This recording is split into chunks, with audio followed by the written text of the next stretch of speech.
How's it going, everyone? It's Mackenzie back here again with another video, and today we'll be discussing how important Eurekas are in the game and how you should be using them and upgrading them. So let us begin. So we will go into this Eureka tab here, and we will see these Eurekas here that we have collected. So as you can see here, there is a specific stat on these Eurekas that they specialize in, and I want you to make sure that you are spending your resources wisely and upgrading the right Eurekas, because there are quite a lot in the game, and I want to make sure that you are spending your resources wisely. So as we can see here, we have Sweet in double S. So you want to prioritize the Eurekas that have a double S in a specific rank. I would say that maybe S and higher would probably be like the major priority. So as we can see here, these specific ones are 5-star. So as you can see with that reddish pinkish glow. So these are the 5-star Eurekas in the game. So with these, you want to prioritize these, and what I would suggest is to level at least one of every single one of the 5-stars that are in separate categories. So as we can see here as we go through these, you can see that there are a double S rank in Sweet, Elegant, Sexy, Cool, etc.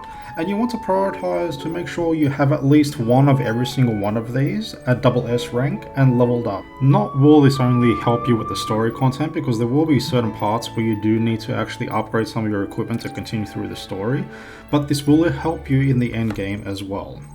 So as we go into the level up screen over here to upgrade your Eurekas, you can see that we have 3-star, 4-star, and as well as 5-star Eurekas here, which we can use as fodder. So if you do have like a lot of dupes of the 3 or 4-star Eurekas, you can actually trade them in for XP. I would highly recommend you keep at least one of these, just in case you kind of like you want to take photos and you want to have like some really cool Eurekas and stuff like that. Just having one copy just for like, you know, aesthetic wise, or for your costumes and outfits and stuff like that, it's probably best to at least keep one of these just in case you want to play around with them. So as we go here, we will take rid of some of these duplicates that we have, and as you can see here, our level goes up. Now, there is one thing that you should know that does really kind of make a big factor in the end game, which you will find out later on. As we can see here, you see that ballroom is currently locked here. Now, this is going to be like a big end game kind of thing. Like in the story mode, this isn't like much of a big deal. But as you go through and progress through the game, when you start doing the end game things, there will be certain themes. So, for example, when you get to the end game, they will ask you to wear something that gives them not only sweets, but it could be romantic, ballroom, fashion, outdoors, and things like that. So there are different categories in the end game stuff. So how this plays a big part is, let's just say that we have this Eureka that has ballroom on it right now.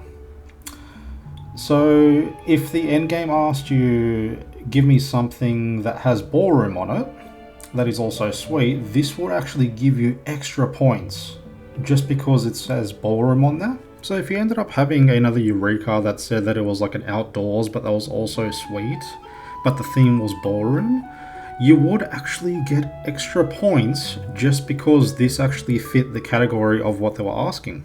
So that's just kind of like how that works.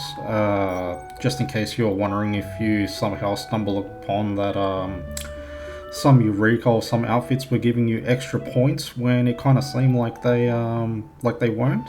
And as we can see here, once we level it up to level 5 and upgrade it, it will actually unlock the ballroom. So for you to actually unlock the category of something, you do actually have to level it to level 5. Otherwise it wouldn't actually count.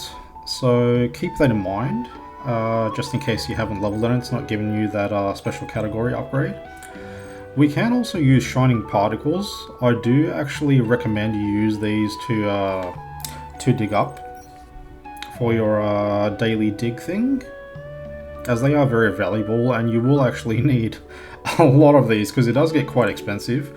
I do believe to get a Eureka all the way to level 10, it does cost you around 350 in total. And as we can see here as well, you do see that we unlock a color change as well.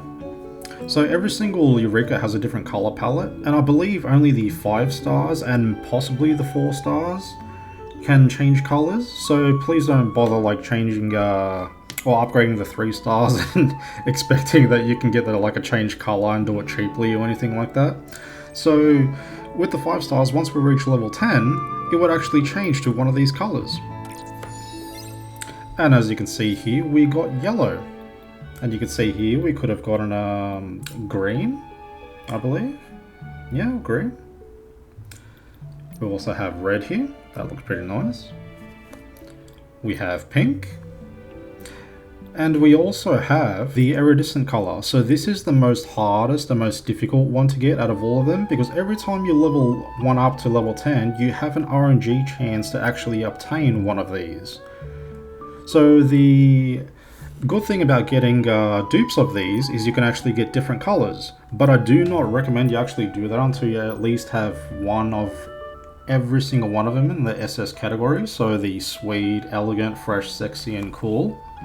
So make sure you have at least one of these leveled up before you actually start wasting your experience and your prisms and such on leveling other Eurekas just for like different colors or anything like that. So it's much more important to actually have the right category first leveled up before you actually start playing around with it. So as we go into the statue here, you can see if we go towards the realm of Eureka here.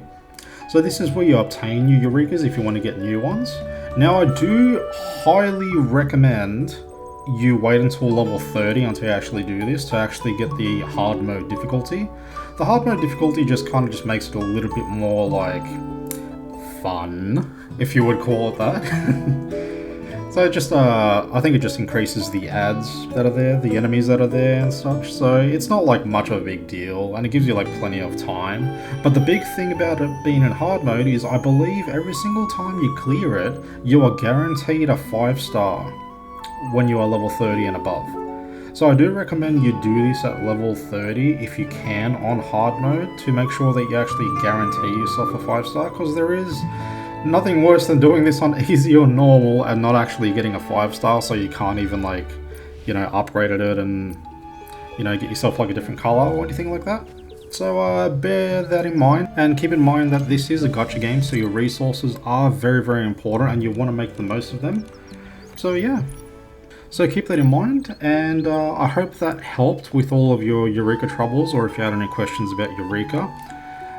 It is an important kind of like an endgame resource to kind of like accumulate over time, and preparing it beforehand can actually prepare you for the endgame, so it's less stressful for you when you actually get there.